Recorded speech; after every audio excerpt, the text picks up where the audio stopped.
that we welcome Dennis Charney to the University of Michigan and the 4th Annual Conference on Depression on College Campuses. Dr. Charney is one of the most accomplished physician scientists in the field of psychiatry and is among the nation's foremost investigators in neurobiology and the treatment of mood and anxiety disorders. He's made fundamental contributions to our understanding of neural circuits, neurochemistry, and functional neuroanatomy of the regulation of mood and anxiety. Dr. Charney received his undergraduate training at Rutgers. He received his medical degree from Penn State. He completed his psychiatry residency training at Yale University. At Yale, he had a very productive and accomplished career lasting around 20 years there. He was recruited to the NIH, where he led the Mood and Anxieties Program within the National Institutes of Mental Health in Washington, D.C. from the year 2000 to 2004. He was recruited to Mount Sinai School of Medicine in New York, initially as Dean of Research in 2004, and then assumed the role of Dean for Academic and Scientific Affairs at Mount Sinai. Dr. Charney serves on many advisory and editorial boards. He's a much sought-after consultant for many influential scientific corporations. He has won numerous awards in his field. He has over 500 publications, including several books. And his recent book, Peace of Mind Prescription, has recently been awarded a NAMI for New York City, the Metro Award.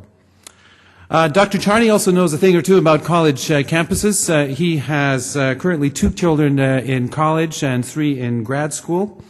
And so he comes here speaking with numerous avenues of experience. But please join me in welcoming Dr. Dennis Charney to our conference. Thank you.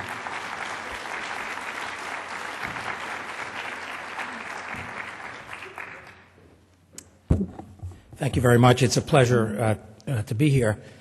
As you can see from my title, I'm going to talk about resilience. And I'm going to talk about it from a number of different perspectives, both biologically, but also from a psychological point of view. And I'm going to give you snippets of a research project that actually began about 10 years ago. My research group over the years has primarily studied, as was mentioned, the causes of depression and anxiety disorders from a biological perspective, genetic perspective, and so forth. But then about 10 years ago, we began to think, maybe there's another avenue to take in addition to studying what goes wrong with people in response to stress and other things. So we decided to add resilience research to our portfolio and to begin to study people that have overcome serious stress in their life. And we thought, we could learn from such people. It might have implications for therapy. It might have implication for genetics and biology. So therefore, we began to identify groups of people that by most definitions you would consider resilient and began to study them in great depth. So a couple of groups that we have begun to study that I'm going to share with you some of the results with today include prisoners of war. I had done research at the VA at a certain point in my career and was aware of the POWs from Vietnam and information that despite being held in captivity for 6 to 8 years, this was a group that did well after that captivity in which they were tortured. The Geneva Convention was not followed. So we developed a collaboration with the National Center for Prisoners of War and have now studied over 50 POWs in great depth, including 4 hours of videotaped interviews and brain scans and so forth. So I'm going to introduce you to some of the POWs that we have studied. We've also studied a variety of civilian populations, women who have had to deal with sexual and physical assault, individuals that have faced serious medical disease and have overcome that. I'm going to introduce you to one of the individuals in that regard, and that's a young woman who's had spina bifida and achieved great things despite that. And we've also studied another military population, and those are the special forces in the U.S. Military, because they gave us an opportunity to study the effects of stress on the body in some unique ways. When you review the literature on human resilience, you come up with a variety of factors that seem to contribute to how individuals demonstrate resilience under extreme stress. And I'm going to go through many of these during my talk, and at the end I'm going to give you what we have come up with as a prescription for resilience, because we think you can make people more resilient. And I think you might find some information that is relevant to college students and how they have to deal with stressors in their life. So what are some of the things that are important? Turns out optimism is very important. Some people are born optimistic. It's genetic. In fact, when I show you some tapes with Deborah Gruen, who's the young woman who's had spina bifida, I know her from when she was very young because she grew up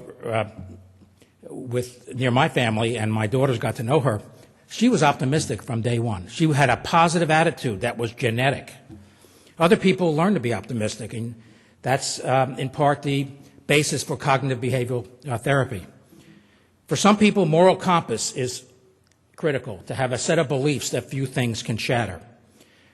Others, faith and spirituality is critical. For some people, it's traditional faith. For others, it's a non-traditional faith that can get them through tough times. Humor can be important. Social support in the sense that you have friends that you can share very important things, not just social support from the point of view of social work and getting funds that you need, but true friends that can help you get through tough times. And other things that you'll see on this list that we'll get back to. Role models is extremely important. In fact, in some sense, becoming resilient starts with having an important role model in your life that you have witnessed going through difficult periods and then coming out the other end and doing well. Here's one of the subjects of our study. This is Jerry White.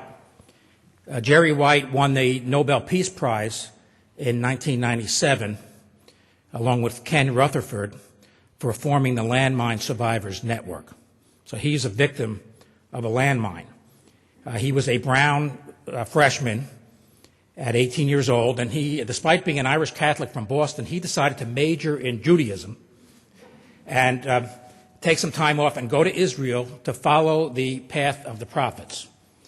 And unfortunately, he found himself in a minefield. He didn't know it, with his friends, and he stepped on a mine and lost his leg and ended up spending months and months in an Israeli hospital. And his mother kept saying to him, there's some good hospitals in Boston, that you could go to. But he said, the Israelis, they know how to deal with this problem, losing a leg. And it turned out to be very true because it helped him very much in his recovery. And there are many things about Jerry, that I could share with you. But in terms of role models, he described one vignette that I'll never forget. He was in the hospital, and he was feeling sorry for himself. He had lost a leg, 19 years old at that time. And a soldier walked by him, an Israeli soldier walked by his bed, and then came back to his bed and said, which limb did I lose? And Jerry said to him, it looks like you're walking fine. I don't see that you lost any limb. And the soldier said, I lost both. In other words, he had prosthesis on both legs. And he said to Jerry, do you have your knee? That's important in terms of rehabilitation and recovery if you didn't lose your knee. And Jerry said, yes, I still have my knee. And then the soldier said to him, well, it's like a nose cold. Don't worry about it. You're going to make it. So that was the beginning of his recovery. He looked at that person as a role model. I'm going to go to in a minute, I'm going to go to the tape. This is another individual who I've already mentioned that we're going to talk about. This is Deborah Gruen. In this picture, she's about 17 years old. She was born with spina bifida, which is a neurological problem, which can result in a variety of bladder problems and so forth. It can cause great difficulty in walking. Many individuals who have a more severe form of spina bifida end up in a wheelchair. Deborah decided she was never going to need a wheelchair. And from the beginning of her life, she has gotten around on canes. And that's a very important aspect of her recovery. She also devoted herself to swimming and ended up making the Paralympic team and won several gold medals at the Olympics in Athens. Knowing her from the beginning of her life, I thought she was a great role model for young people who have to face serious stress and challenges in their life. And so we've conducted many interviews with her. I'm going to give you snippets of interviews with her. This next snippet, we ask her about her role model. And you're going to find that role models can be somebody who's very close to you, intimate, it could be a parent, but other role models are somebody you don't really know but you gain inspiration from. So let's see what Deborah says about her role model. So do you think he'd be the same person if you weren't disabled? Probably not. I don't know if my drive would be as strong. So I always want to like prove something, like prove that I'm just as good, prove that I can do it too. And I may not have it if I wasn't disabled. I mean, I am who I am. I wouldn't change it. Were there any role models? Anybody that? Yeah. Franklin Delano Roosevelt is my role model, and we just visited his monument thing in Washington D.C. And my mom, she watched a movie on like HBO, and she keeps telling me about it. And he is my role model because he really exemplifies what it's like to be a person with a disability in an able-bodied world. I mean, you don't understand how hard this guy had to work just to walk. You know what I mean? I mean, he would make speeches like when he made the Four Freedom speech, and he just stood there and he grabbed so hard, and you would never ever know this about this guy. And I think having polio really changed him. Like it really made him understand, and he would sweat when he walked, and it would take hours of preparation. Every single speech he made was like an act in a play. Like it had to be rehearsed. Like he needed help. And no one understands from me, too, how hard it is for me to walk. I mean, when I go looking at colleges, I'm exhausted after going through the tour. I have to meet with these people from disability services and tell them, well, is this a campus that I can actually do? Like, I don't want to be exhausted. I need to be able to swim. And so he is my role model because he really is, he's just this monumental figure. You know, at the beginning, we had asked her, what if you had not been disabled, would you be the same person? And she said no. In other words, she's a stronger person, a better person, because she has faced this disability. You hear that a lot from resilient individuals who take the trauma that they've been exposed to and reframe it. We call it cognitive flexibility. They reframe it in a way that then they gain strength from overcoming difficult trauma in their life. Later on, I'm going to show you a tape from this individual. This is Terry Cole. He was in the U.S. Special Forces. He must have taken 40 or so different courses. It's part of his training. He knows 5 languages. He can jump out of airplanes. He can ski in difficult terrain. I once asked him, you seem like, you're such a confident person, you can face down anything. And he told me a little vignette where he said, if I had been taken prisoner and somebody had removed all my clothes, tied me up, took me in an airplane, flew me to South America, and just threw me out of the plane with just a parachute, I'd be home in a week. In other words, he had learned through much training to become an extremely resilient individual to face almost any difficulty. So we've asked him, and I'll show you the tape later, about how do you teach people to face fear. I want to now get into some detail about our studies with POWs. As I mentioned, the POW population turned out to be a very resilient population in Vietnam. They were held in captivity for generally 6 to 8 years. Many individuals were in solitary confinement, were tortured physically and emotionally. This was one of the main prison camps. It was nicknamed the Hanoi Hilton. The POW that made that nickname is Bob Shoemaker, and I'm going to introduce you to him in a few moments. He was the second longest held POW. These are drawings by John McGrath, who was held for 6 years in Hanoi, that I think depict very well what the POWs went through. As I mentioned, they were held in solitary confinement, in many cases for years, and we would ask the POWs, how did you handle solitary confinement for such a long period of time. And it turns out they did amazing things during that time. And for those of you who might be neuroscientists in the audience, I think you'll find this of interest, because they mainly had their mind. That's all they had, right? Because they were in solitary confinement.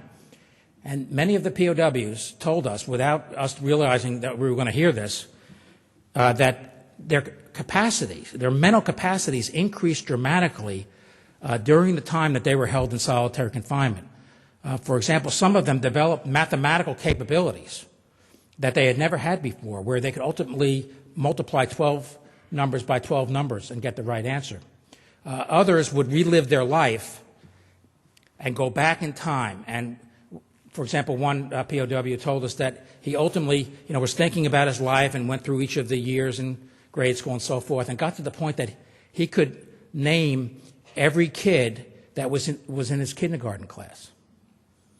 So the point is that there's enormous plasticity in the human brain, enormous capability that we probably don't even realize, and you only see it come out in dramatic, unusual circumstances like being in solitary confinement for extremely long periods of time. And the only muscle, that the brain would be like a muscle, and you're exercising it all the time because you have no other individuals to talk to. As I mentioned, there was a large amount of physical torture. This was the most difficult of all. This was called the ropes. In this case, pressure was put on the limbs to the point that both shoulders would be dislocated because of the pressure. Other variants of physical torture. Many times when the men were held in solitary confinement, they were also restrained like this.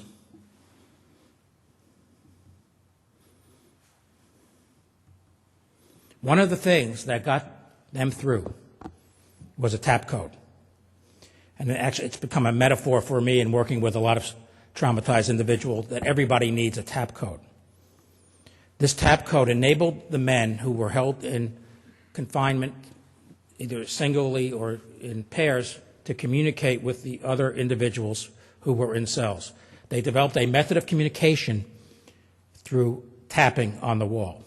And then they made variants of that communication scheme when they were out in a yard and they weren't allowed to talk, but in the way they swept the yard with the broom, they were able to communicate. There were many cases where the men didn't actually see each other for years, but they communicated through the tap code and became very close friends. They revealed the most intimate aspects of their life to each other through this tap code. That gave them this enormous support while being held prisoner. It turns out that physical exercise was also important. And we are now knowing from a variety of studies on brain function that physical exercise can have very positive effects on learning and memory, brain plasticity, and brain health. Among the heroes of the heroes, the way I put it, was a group of 11 POWs that were called the Alcatraz 11. These were the leaders. When you are in a POW camp, seniority still holds, and these men served as role models for the other men. The leader of all these individuals was Admiral Stockdale. Unfortunately, many people remember Admiral Stockdale as the running mate with Ross Perot for the vice presidency. He did not dignify himself in that role, but it turns out he probably had Alzheimer's, and he died last year of Alzheimer's disease. He was an amazing individual. He won the Congressional Medal of Honor for bravery through his heroism as a POW. He was also a philosopher and a writer, and wrote many works, and the men all looked up to him. He ended up doing very well after being taken POW and being released. In fact, there's one story that all the men say about Stockdale, that one of the things that the North Vietnamese tried to do was use the men for propaganda, because most of the world did not know what was really going on in these prisons, and they were saying the men were being treated very well and so forth. And they wanted Stockdale to get in front of a camera and say that, and yet that was something he just didn't want to do. And so what he did was he cut his face with a sharp object so that he was so bloodied and so disfigured that he could not go in front of the cameras. Many of these other men did well. Bob Shoemaker, I'm going to show you a tape of. He became an admiral. Sam Johnson is a representative from the state of Texas. Jeremiah Denton became a senator from Alabama. Tanner was really an amazing individual. He became well known for a particular act of bravery, where again they were going to put him in front of the camera for propaganda purposes. This was something he also did not want to do, and he described a very poignant episode where he got down on his knees and prayed for guidance, and then got in front of the camera, which was broadcast throughout the world, and they asked him who his squadron leader was. And he said Clark Kent, Superman. Now, they didn't know who Clark Kent was, but eventually it got back to the North Vietnamese, and he was heavily tortured after that, but he became a role model for the rest of the POWs. We ended up interviewed all of the living of the Alcatraz 11. This was the tap code. 5 rows, 5 letters. So if you want to designate a C, you would tap once for row 1 and then 3 times for the third letter in that row. They became very facile at doing this. Even now when we were interviewing them, they say, could you tap something out? And they're tapping like woodpeckers and with paragraphs and so forth. And they would say 5 rows, 5 letters, use a C for a K. So this is Bob Shoemaker.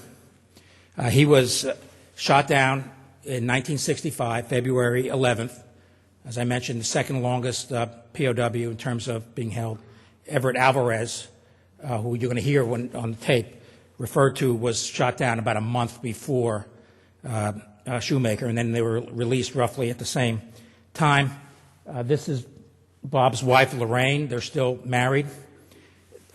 Here's his son, who's now a neurosurgeon in Minneapolis. Bob was held in solitary confinement for many years, and what he did is he built a house in his mind, room by room, cabinet by cabinet, nail by nail. He built this house in his mind. Then when he got out, he built this house. And when we interviewed him, he was annoyed at his wife because they were renovating the house that he had built in his mind. So that was hard for him to get through. We asked him in this little vignette the importance of humor. So he's going to refer to the tap code. And what he's referring to is actually they tapped out music to amuse themselves. So he's going to talk about a little music session between him and Alvarez, who was on the other side of the wall. So this is Admiral Bob Shoemaker. In the middle of a torture session, it may be a little hard to find humor, but I had one cellmate that wanted to learn how to play the piano. I don't know how to play the piano, but I was a pretty good guitar player. I knew the theory of music and stuff. So anyway, we saved our toilet paper and we dug a little hole in the cement cells here were made out of brick that were kind of plastered over, I guess. And it was kind of crummy, but once in a while a brick would come loose and we'd hide things in there, and then we'd make up cement and mortar, cover it up so the guards wouldn't find it. But so we kept the piano in there. The piano was a rolled up thing about this far, it had black and white keys on the thing, and then I'd write music for him, and I'd guard the door while he'd get the piano out, and I'll make sure the guards weren't coming. He'd sit there playing away the music, and when he get tired with that one piece, he'd just turn it around upside down. But one time, right next to us was Everett Alvarez, and he had a cellmate at the time, so we rang him up. Our habit was to ring him up in the morning and just pass some information or see how he's doing. And also at night, so in the morning, we rang him up, and actually my cellmate did. I said, well, how are things going? And I guess it wasn't a good day for him. He said, I don't know, I'm just not feeling well. It must be the time of the month or something, And so my friend said, well, cheer up, I'll play a little tune, and I'll cheer you up. So he goes back, and he's playing away on his piano, and I'm watching for guards and stuff. So at the end of the day, he calls up and taps on the wall, says, well, how did you like the music? And Alvarez came right back with, pretty good for ragtime. Yeah. So, little humorous things like that, I think, help you get through. When he says ring up, he means knock on the wall to start to communicate.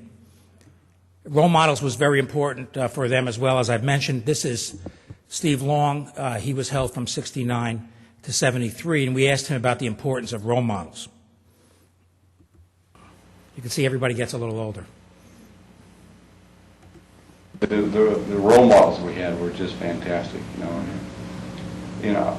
people will refer to us as heroes, and I don't think any of us consider ourselves as a hero, but those guys are my heroes, the ones that got us through those ordeals. You'd hear stories, sometimes you'd hear some guy in a cell being beaten, down the cell block from you, and just resisting. And, you felt really bad for him, but it pumped you up to know that, you were just proud to be wearing it, serving in the same military with a guy like that.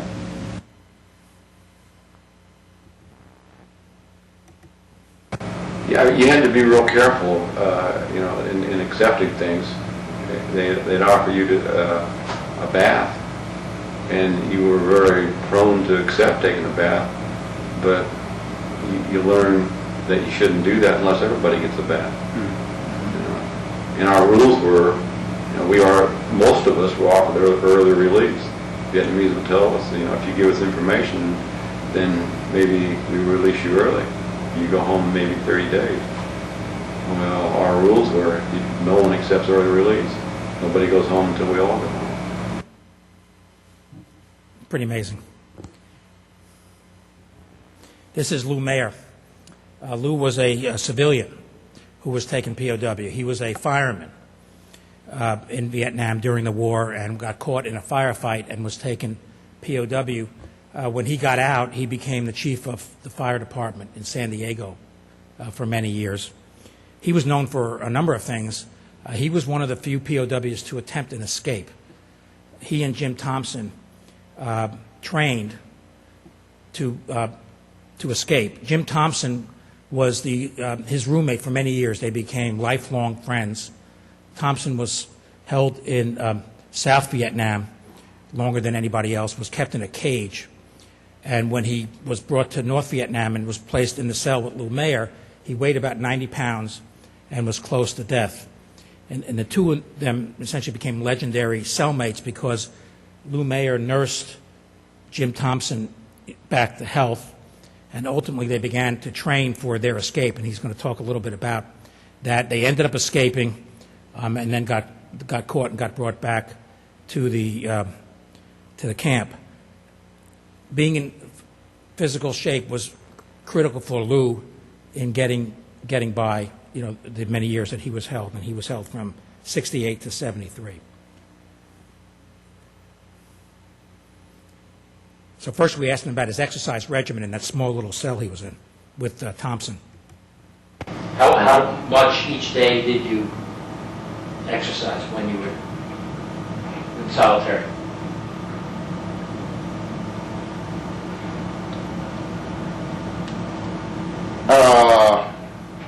Well, when I completed the daily dozen, like 1, 2, 3,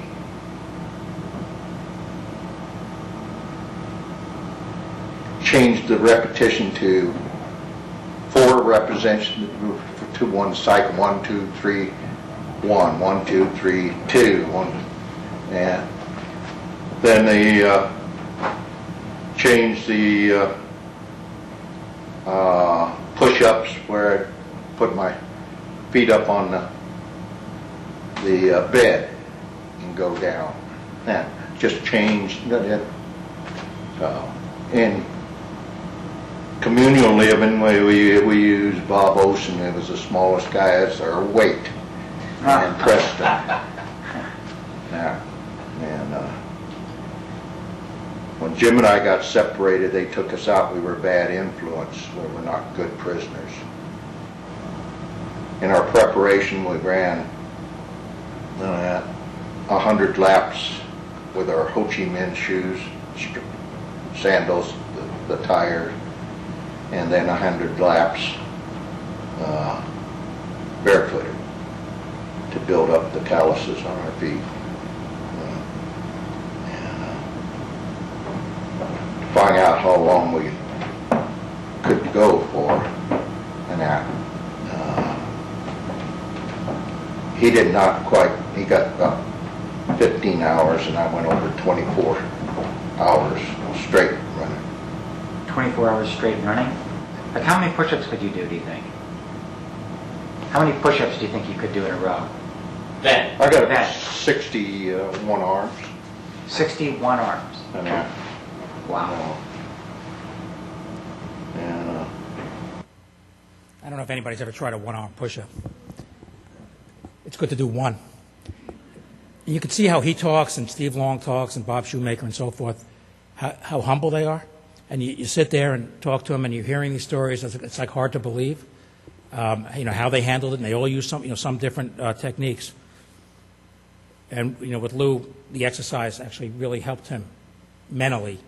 And the need, he was determined to escape. And that planning was also very helpful to him. I'm going to talk a little bit about biology now and then get back to our resilience prescription at the end. So as we think about resiliency from a biological perspective, you have to think about genetics. And there are certain candidate genes now that we think might be relevant to the genetics of resilience. Everybody has their own threshold in how much stress they can handle before their psychopathology, whether it's post-traumatic stress disorder or depression. And that is in part based on genetics, and it's also in part based on experience. So the gene-environment interaction is critical. And in fact, in terms of the environment, when you talk to a lot of people who have been traumatized and have gotten through it, they will tell you that there are things early in their life that really help them prepare for it. You might call it stress inoculation. The hardest wood is that burnt by fire. What doesn't kill you makes you stronger.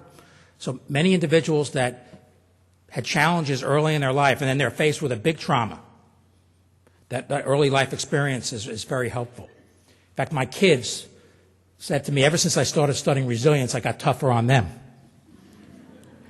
Because the last thing you want with your kids is to have an easy life, because then they're not prepared. You really want to challenge them.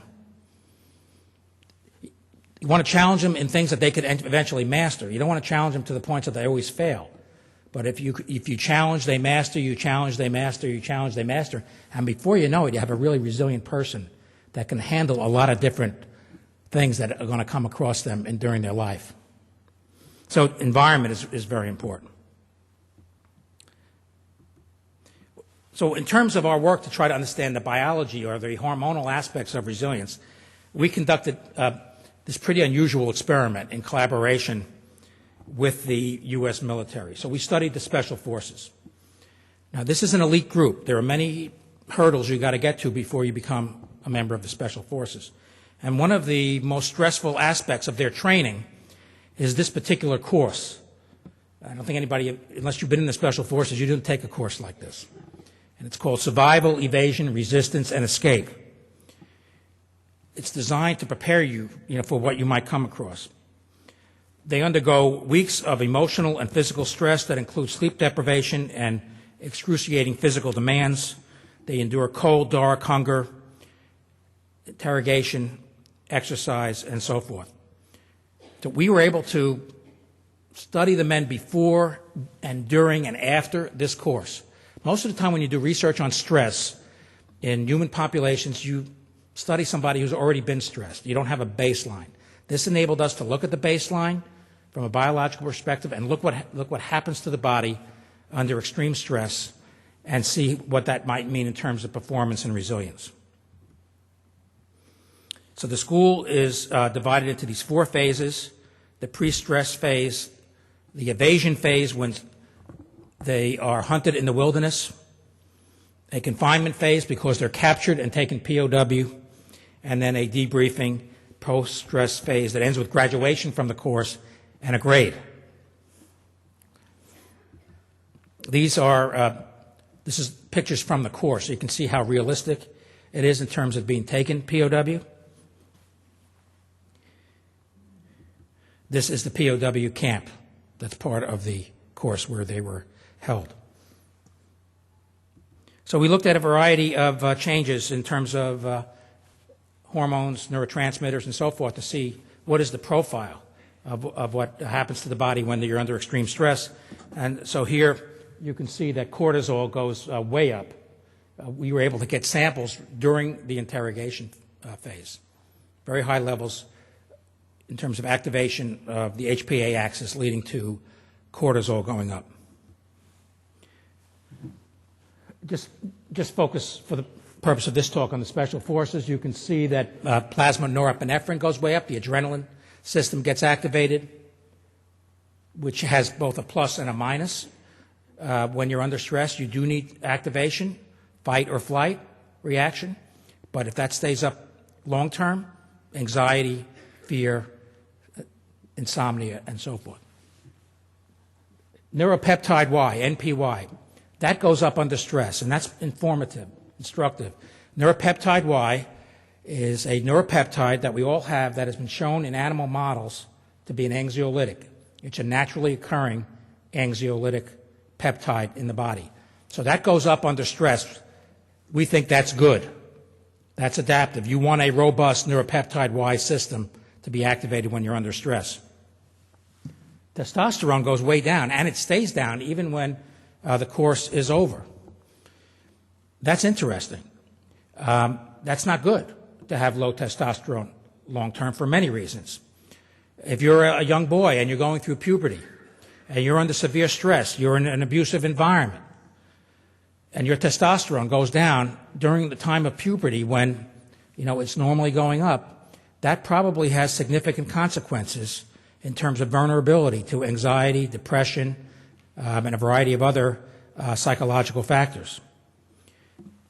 DHEA, which is an adrenal steroid, it's found in high concentrations in the body, goes up under stress. We think that's good because DHEA can counteract the negative effects of high levels of cortisol. So it's a pattern, it turns out, that's important. When you think about what happens to the body under stress, you don't just think of adrenaline going up and cortisol going up. There's a pattern that's going to turn out to be an adaptive resilience pattern versus a vulnerability pattern to stressful events.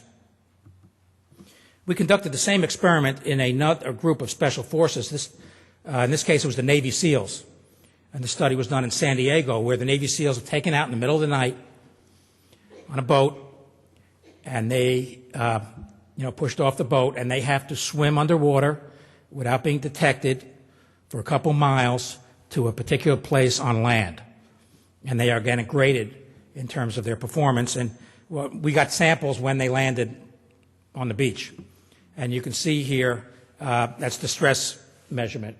And we found very much the same pattern in another stress paradigm.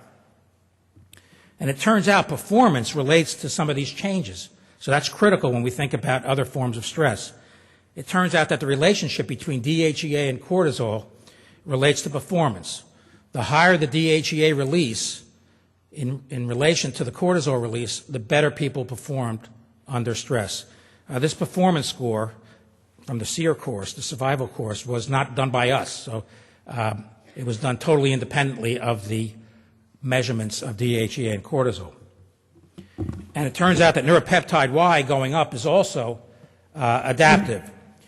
We found in both groups that the higher the NPY, the better performance in terms of the POW experience under interrogation, and in terms of the Navy SEALs, the higher the NPY released under stress, the less anxiety, distress that they felt as a consequence of the training. So we're beginning to develop a neurochemistry of stress resilience through studies like this. And this has implications ultimately, possibly for treatment. What about some other aspects of the biology of resilience and vulnerability? Another neuropeptide of importance is CRH. That's corticotrophin-releasing hormone. In animal models, high levels of CRH are associated with a variety of behavioral effects that mimic depression and anxiety and fear.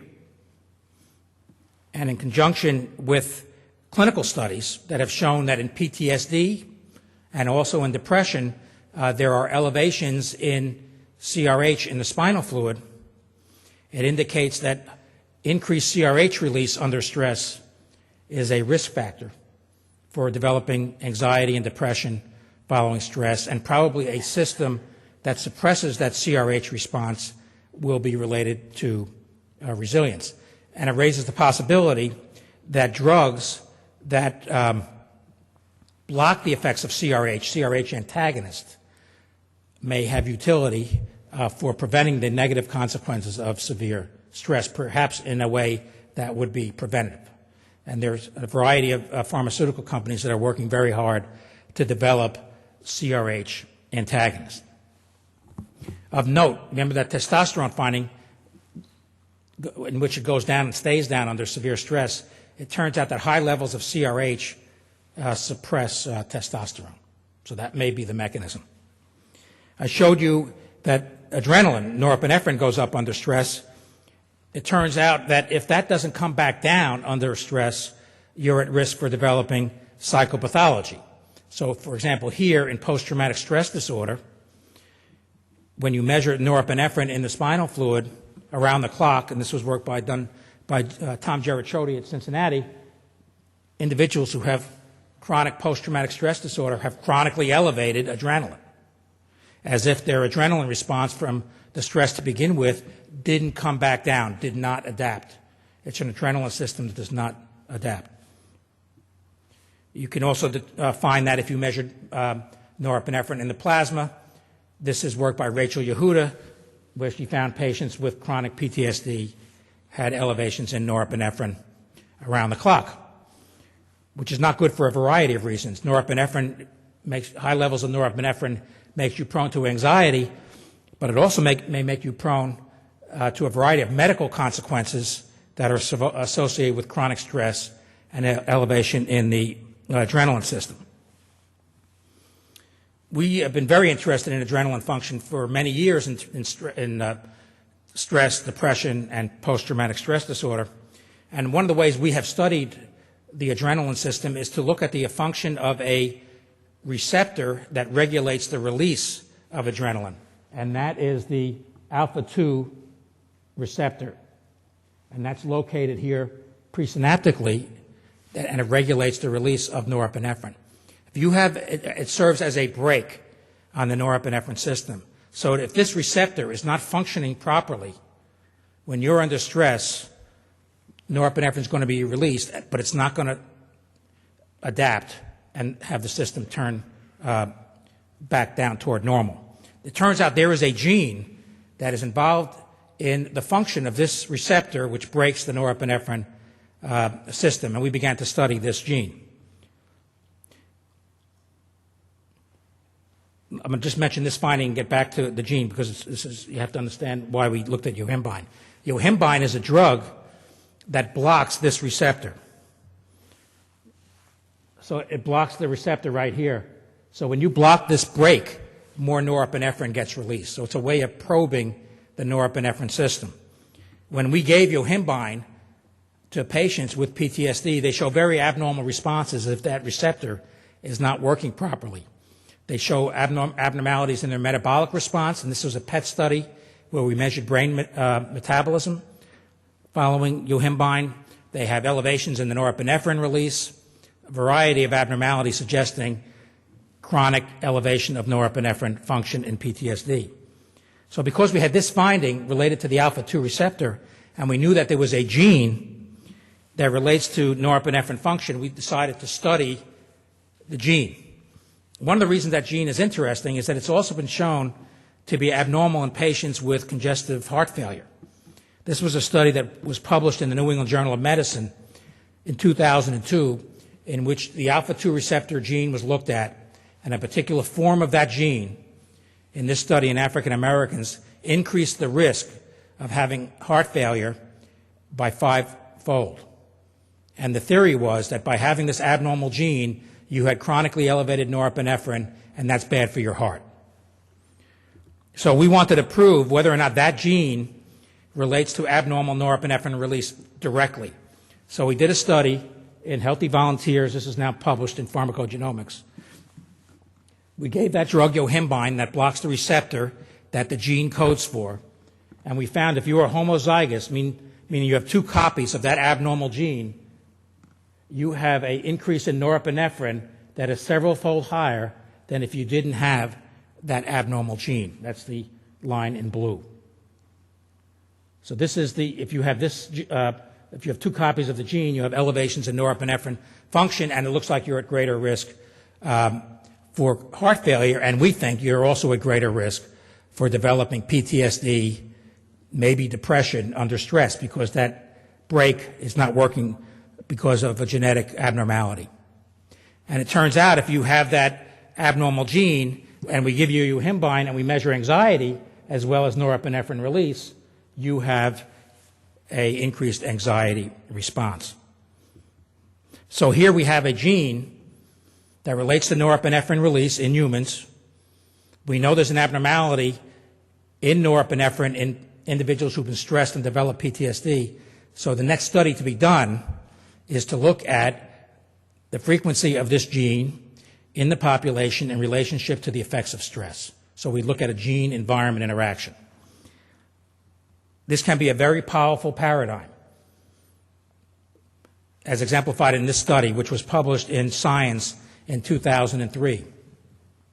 This was a study that followed individuals for 20 years. It was a New Zealand population, and they measured stress in the population using standard instruments, and they also looked at a particular form of the serotonin transporter gene. That's the gene. That's the site where drugs like Prozac and Paxil work. So the question was, does having a particular form of this gene make you more prone to depression in the context of stress? Again, a gene-environment interaction.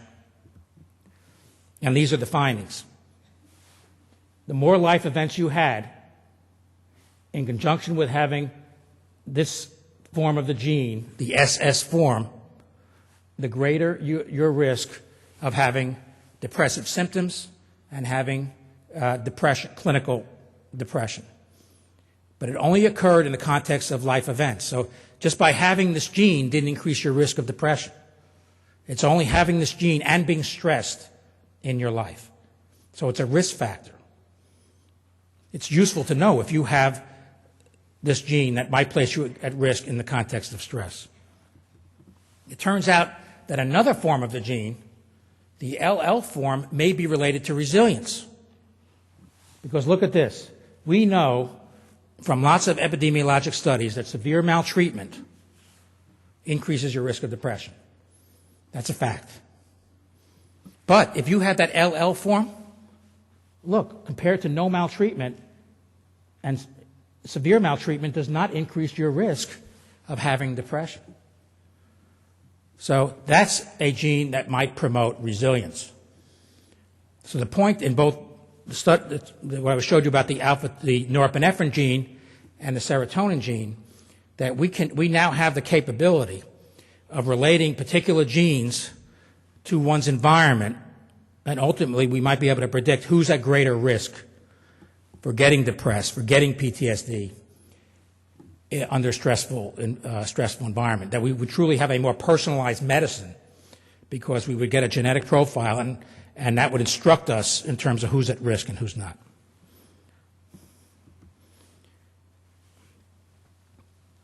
So ultimately, we're going to have, and this is not in the too distant future, the idea of personalized medicine is we're really on the cusp of that, meaning genes informing treatment and diagnosis. And also we'll be able to develop neurochemical profiles that also tell us whether or not one's going to be at risk to developing psychopathology or is going to be more resilient. There is a study that is instructive in this regard, and this was a paper that was published in 2001 by McEwen and Seaman and colleagues, where they looked at these measures in a study of successful aging. So they followed elderly people for 7 years and looked at outcome in relation to those measures. Whether or not there are high levels of cortisol, norepinephrine, epinephrine, DHEA. It was just coincidence some of those same measures that they were looking at we found to be related to stress. They found that none of those 10 measures related, when they were looked at alone, to outcome. But if you developed a score that summed the effects, of whether a particular variable was positive or negative, they developed a summary score. The summary score related to whether or not an individual had a new cardiovascular event during the follow-up, whether they had a decline in functioning physically or cognitively, and even mortality. So it means that pattern is important.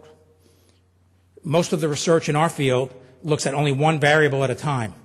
We need to look at the pattern of response. So when we're looking at the effects of acute stress and what might be predictive, we should not look at cortisol by itself or DHEA by itself or any of these other measures that we think are related to the response to acute stress. We need to develop a sense of a pattern that would then be predictive. Okay, so through all, the work of interviewing many people, we have come up with what we call a resilience prescription. And we think, we meaning my colleague Steve Southwick and many of the other people that have worked with me over the years,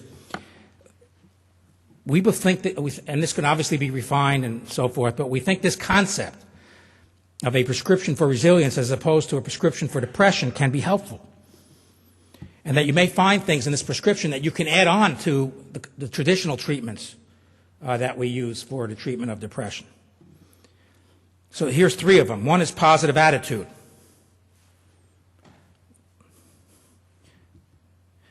And you can see here that that relates to optimism. That we can even look at these attributes, like positive attitude and optimism, from a biological perspective. There's a biology underlying optimism. And one way we study that is with the special forces.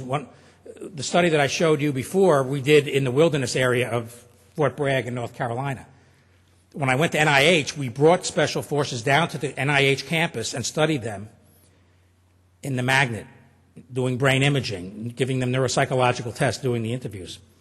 And this is one study that we recently completed where we looked at the reward circuitry of the special forces with the idea that these are very resilient individuals that can handle enormous amounts of stress without getting depressed and demoralized. Maybe there's something about the reward circuitry that they don't get depressed. They don't get anhedonic. So we studied their reward circuitry using a well-known task in the magnet. And that's a monetary incentive delay task developed by Knudsen. And we compared 11 active duty special forces to 11 civilian controls.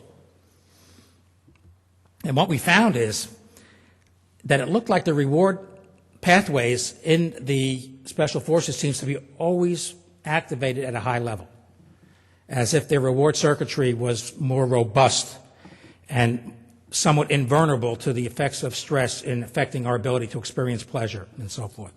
So, for example, here in the nucleus accumbens, which is part of the reward circuits in the brain, the SF guys in the pink were high whether there was a neutral cue or there was a reward cue. It's always turned on. Whereas in the cortical areas, they showed opposite effects compared to our healthy volunteers. As if, particularly under the high reward cue, the cortex function goes down, the reward circuitry goes up.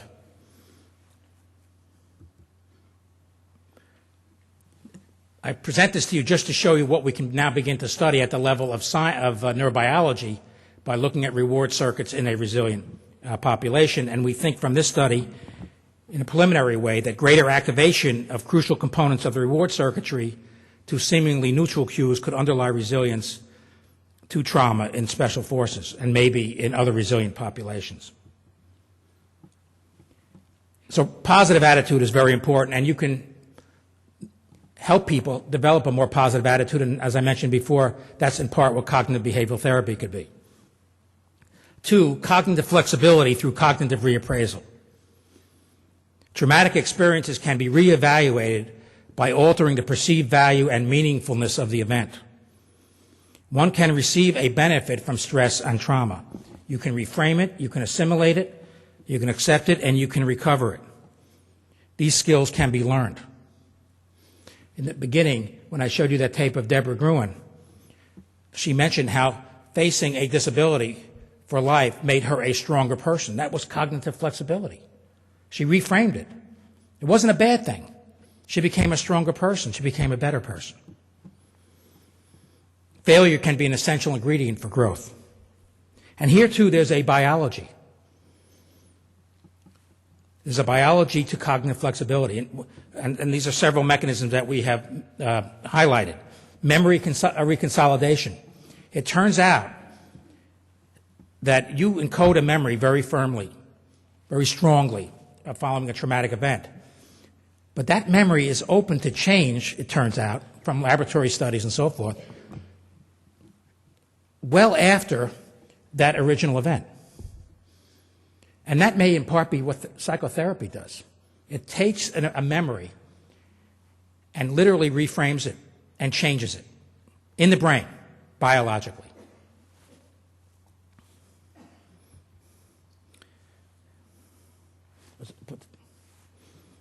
Let me go back. We'll start it again. So this is Deborah again. We're talking a little bit about cognitive flexibility and how she handles things.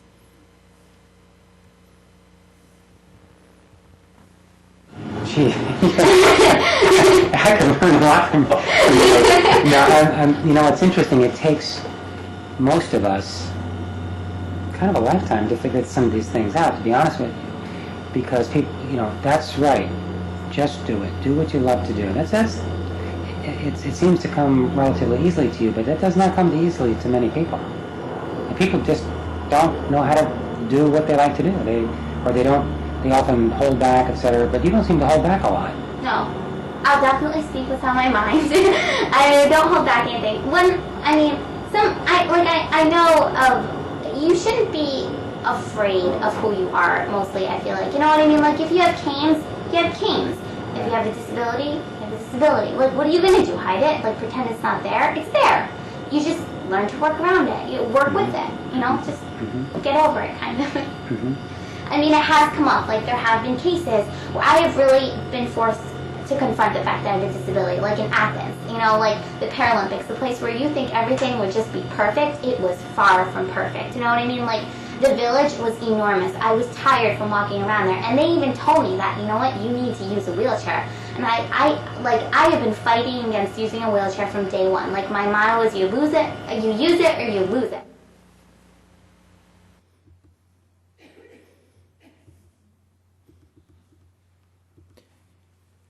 Embrace a personal moral compass. Very critical to becoming a resilient individual and handling stress. We all need to develop a set of core beliefs that very few things can shatter.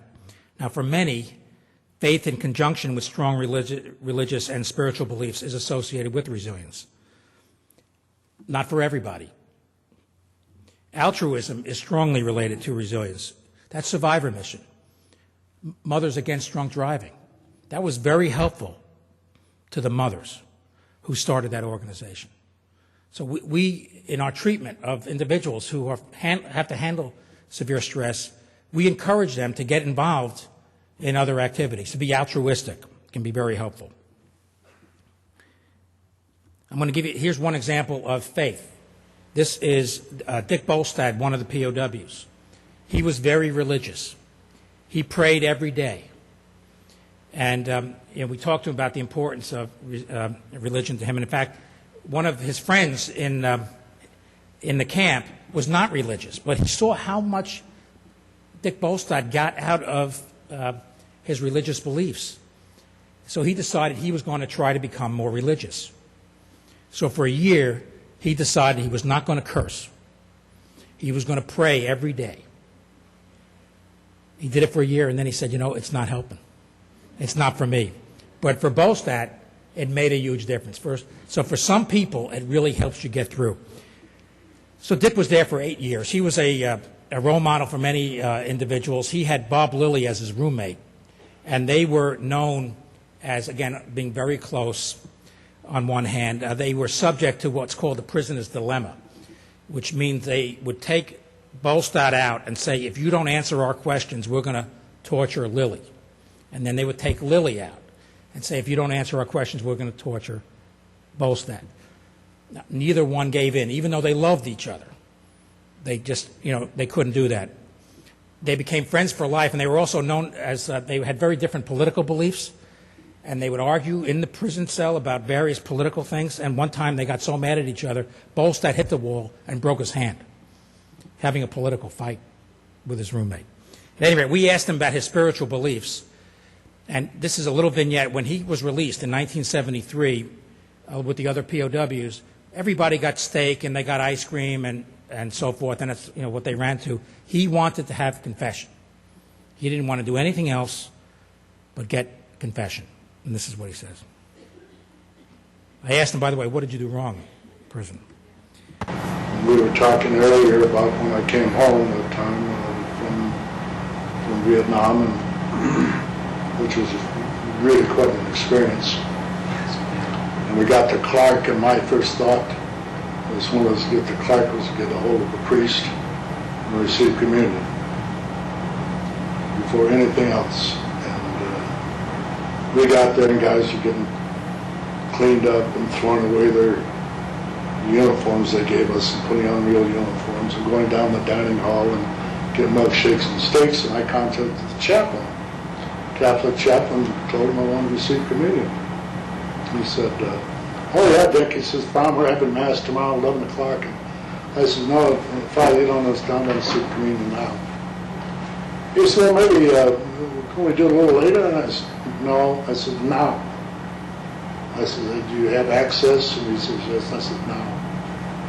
So he set up a room and they brought me communion, and then I was fine. I mentioned survivor mission and Jerry White in the beginning of the talk. So Jerry White formed the Landmine Survivors Network. It became very well known because Princess Diana became involved in their organization. And this is Jerry, when he was much younger. It's amputee. This is Ken Rutherford, who lost both of his legs. And what was very important for Jerry's resilience and moving on was forming this organization. Altruism was critical. And having a moral compass. This was Jerry with Ken and two other amputees going to the United Nations and saying we have to stop landmines.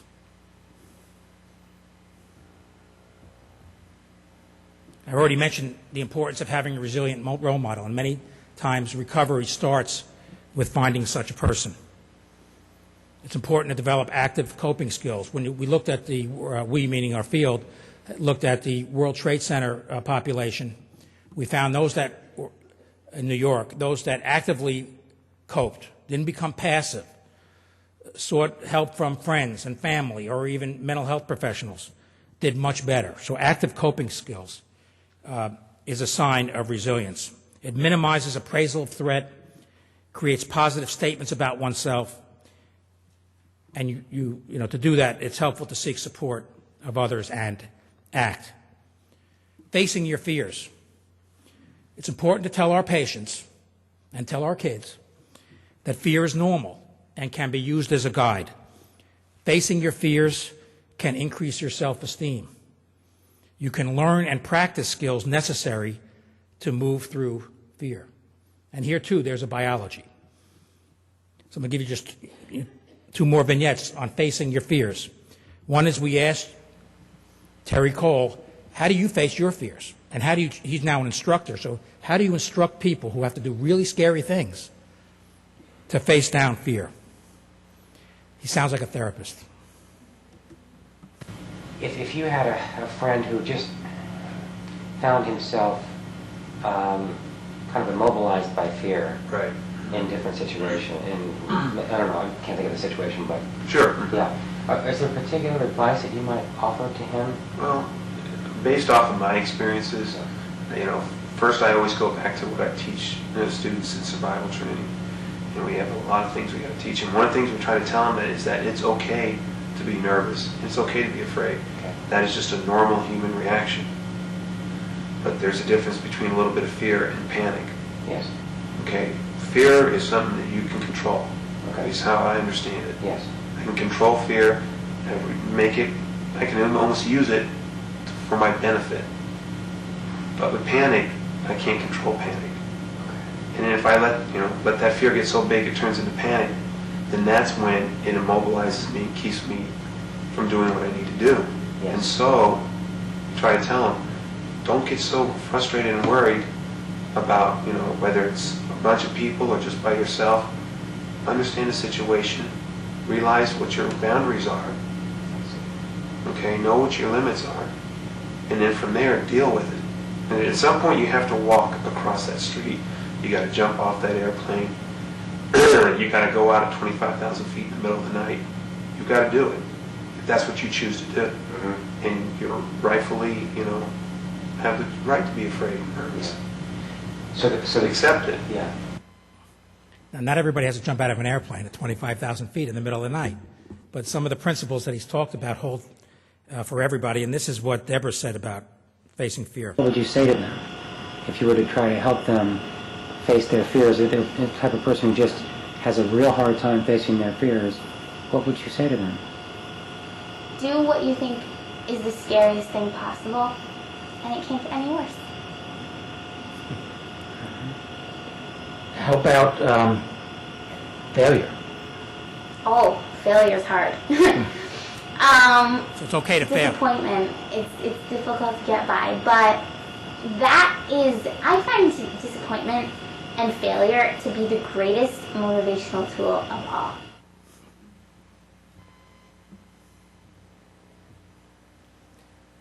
Seven, establish a supportive network. And again, here, like I mentioned before, very few can go it alone. Considerable emotional strength accrues from close relationships with people, individuals, and organizations, and it serves as a safety net during times of stress, and also to attend to physical well-being. It turns out that the effects of exercise are a lot deeper than we thought. It's just not being in shape. It has effects on physical hardiness in handling stress. You'll be less prone to get colds, viral infections, and so forth, and it improves your self-esteem. And as I mentioned, I'm going to skip this one in the interest of time. And it affects brain plasticity. So there's a model that I think we have developed that I think can be useful in augmenting the traditional effects of psychotherapy, but I think it's instructive for almost anybody as you try to become a more resilient individual. We think all these factors are important: role model, moral compass, cognitive appraisal, spirituality, faith, the social supports, facing fears, exercise, coping, optimism we see as a kind of critical core.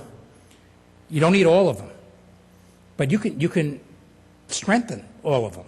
And it can, I think, be preventative for all of us as we face the stresses and strains that everybody faces.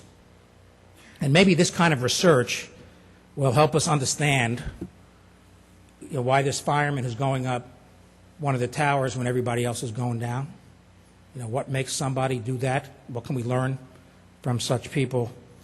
And these men trying to save people during Hurricane Katrina, when other people are trying to flee, they're going back to save people. Thank you very much.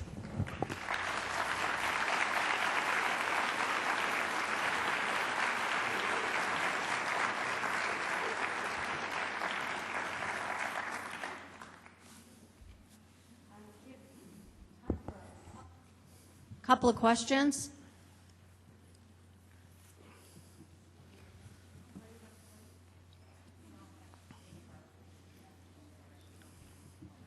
Hang on.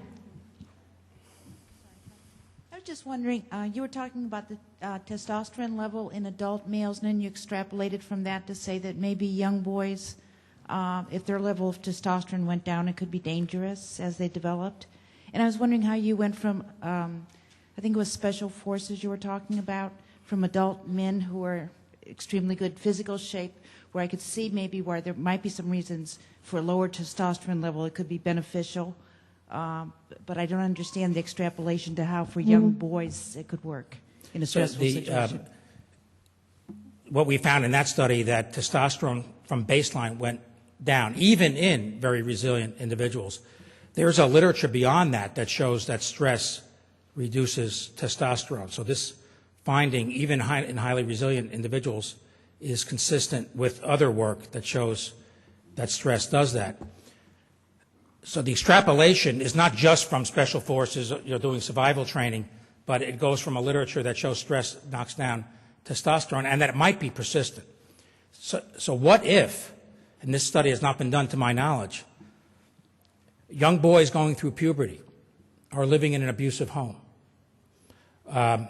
or they lose a parent during puberty. They're under an enormous amount of stress, and when you get the normal increases in testosterone, which is important to a variety of aspects of psychological development, not only traditional relationships between testosterone and aggression or assertiveness, but there's recent work that testosterone is involved in what we call fear conditioning, meaning your acquisition of fearful behaviors can be associated with altered levels of testosterone. So I'm wondering, whether or not severe stress around the time of puberty, altering in boys male hormones, that could be a bad thing. And it bears looking at from a research perspective, and if it turns out it's true, there are ways to raise testosterone levels safely to normal levels if they have dropped down dramatically in a boy going through puberty. How did the POWs discuss the deaths of other inmates, and how did that affect them? It turns out that not many POWs died in captivity. So there was just a very small number of deaths, and one of them was one of the men who were considered one of the Alcatraz 11. But so that really actually wasn't a big issue for them. Were there POWs who you spoke with who were not as resilient, and did they have different genetic makeups? Yes. As a group, they were highly resilient, that the levels of depression and stress and post-traumatic stress was much less than expected, and they ended up doing very well as a group later in life. But there were some individuals, and we interviewed them as well, and there were several factors that come out.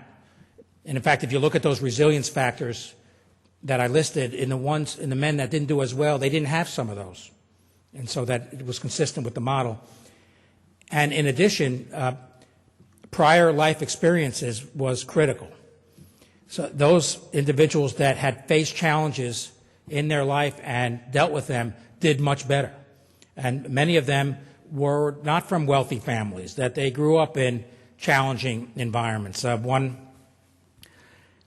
want to insult any piano players, but one of the POWs, when we asked him, what do you think made a difference between the individuals that did well and those who didn't do so well? And he said the piano playing, daffodil picking men didn't do as well. Meaning that they didn't have tough prior experiences before they got taken POW. So that's, I don't think everybody should be stressed to make them a resilient person, but it does get back to challenging children as you raise them. And even as you're an adult, it's okay to challenge yourself, to go out of your comfort zone and master things that aren't so easy. That'll give you confidence and self-esteem when you're faced with serious forms of stress. I had the privilege of caring for one of these gentlemen from the Hanoi Hilton a number of years ago at Hopkins, and one of the things that he pointed out that was probably, from his perspective, one of the most difficult things to tolerate, and that was the boredom that these gentlemen had to go through. And in this ironic way, he said it in, wasn't sure whether he was in jest or whether he meant it or not. He said sometimes the torture was almost a welcome diversion or change of pace, or I don't know how best to put it. But boredom was something that they found very difficult to tolerate. Is that something that you found as well? Or That's where, to a degree, we didn't have anybody say that the torture was better than, being bored. But keeping themselves occupied was critical, particularly during the solitary confinement. And so they developed all these techniques, the mathematics, this building houses in their mind, writing novels. Some of them wrote novels that ended up getting published that they had just committed to memory. So that was a challenge for them. Dr. Charney, I want to thank you for a wonderful talk.